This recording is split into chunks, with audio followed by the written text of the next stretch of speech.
Sorry, Captain Picard. Star Trek just saw Cisco outdo a classic next-gen episode. Star Trek fans have long debated who holds the crown for the most compelling captain. Captain Jean-Luc Picard of the Next Generation era, or Captain Benjamin Sisko of Deep Space Nine. Picard, with his flawless diplomacy, Shakespearean quotes, and impeccable moral compass, has always been the gold standard for Starfleet leadership. Yet, in a twist that fans couldn't see coming, Sisko recently pulled off something that even Picard's most iconic moments struggle to match, outshining a classic TNG episode in ways that are subtle, profound, and unapologetically Star Trek. Let's set the stage. Star Trek: The Next Generation has no shortage of legendary episodes that cemented Picard's reputation. Episodes like The Measure of a Man, where he battles the ethical boundaries of sentient rights with the android Data, or The Inner Light, where he lives an entire lifetime on a distant planet in 25 minutes, are etched into pop culture and fans' hearts alike. Picard's greatness has always hinged on his philosophical, cerebral approach to leadership. He's the captain who negotiates when others would fight, who reasons when others would react.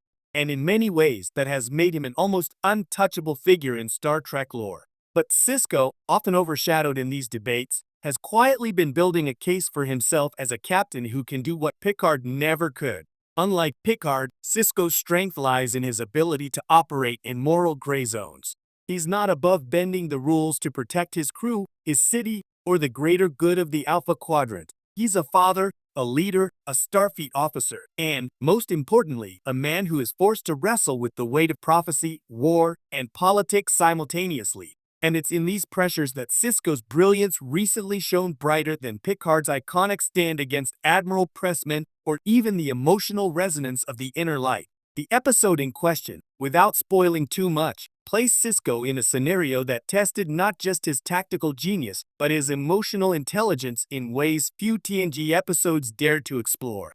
Imagine a situation where Starfleet's bureaucratic machinery fails spectacularly, a moral quagmire emerges, and a centuries-old conflict threatens to destabilize an entire region of space. Picard would have approached this with measured diplomacy, giving eloquent speeches and appealing to logic. Sisko, on the other hand, acted decisively, but not rashly, balancing his Starfleet duty with an intuitive understanding of the cultures, histories, and personal stakes of those involved.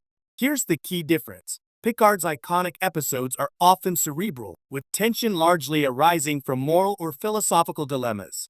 Sisko's triumph, however, comes from weaving together intellect, emotional insight, and human intuition, creating a multidimensional response that feels more lived in, more real. In other words, it's the difference between watching someone argue brilliantly about what should happen and watching someone actually make it happen, while carrying the emotional weight of every life affected by that decision.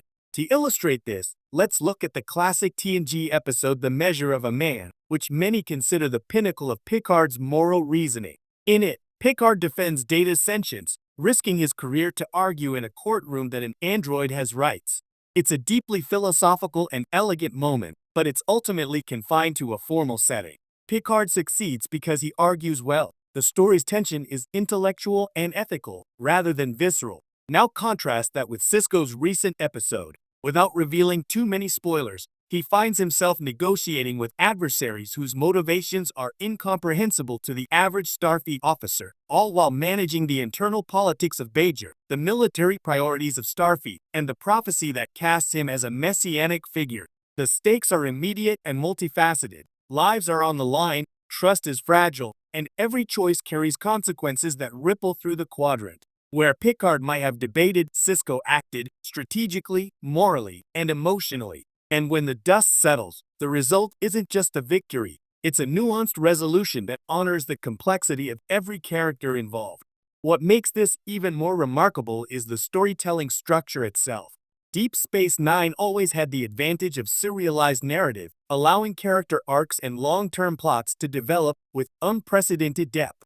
TNG largely operated in episodic territory, which made episodes like The Inner Light extraordinary but isolated. Sisko, benefiting from the cumulative weight of DS9's serialized storytelling, could execute a moment of leadership that feels earned, not just heroic in isolation. This is a crucial distinction. the resonance of Sisko's actions is amplified by years of investment in character, culture, and interstellar politics, a narrative richness that Picard's episodic adventures could rarely achieve. Beyond narrative mechanics, Sisko's victory also underscores a thematic evolution in Star Trek.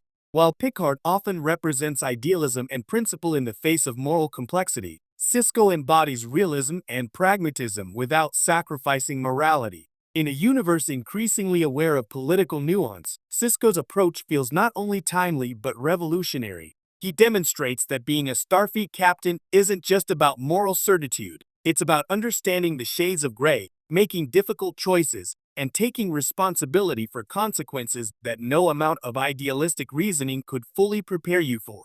Fans of the Next Generation may push back, claiming that Picard's greatness lies precisely in his restraint and idealism. And they're not wrong. Picard is brilliant, poised, and iconic. But brilliance and heroism aren't always measured in calm deliberation. Sometimes, they're measured in the courage to act decisively when the world refuses to wait for clarity. That's where Sisko steps in and, frankly, outshines his predecessor. He doesn't just represent the ethical heart of Starfleet. He represents its beating, imperfect, courageous humanity. Another factor to consider is how Sisko navigates personal stakes alongside professional ones.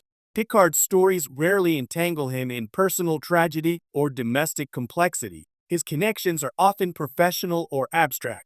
Sisko, in contrast, is consistently managing the duality of his professional obligations and personal life. He's a widower, a father, and a son-in-law, all while being the emissary of a religious prophecy he never sought. The recent episode capitalizes on this duality, forcing him to reconcile his personal loyalties with his professional duties in a high-stakes scenario. The result is not only riveting drama, but a layered character study that few TNG episodes could achieve in their 45-minute runtime. Perhaps the most striking takeaway is how Sisko's triumph reshapes the conversation around Star Trek leadership. For decades, Picard has been the default benchmark, measured, philosophical, flawless. But what Sisko demonstrates is that leadership isn't just about making the morally right decision. It's about making the right decision in context, under pressure, and with imperfect information. And in that sense, Sisko's performance feels not only more human, but more heroic because it acknowledges the messy reality of leadership, a reality that resonates far beyond the confines of the Star Trek universe. In many ways, this moment also forces a re-examination of the broader Star Trek philosophy. Picard's era often emphasized universal ideals, diplomacy, ethics, and exploration. Sisko's era, particularly during the Dominion War arc, emphasized survival, compromise, and moral courage. By outdoing a classic TNG episode, Sisko proves that heroism isn't monolithic. It's not just about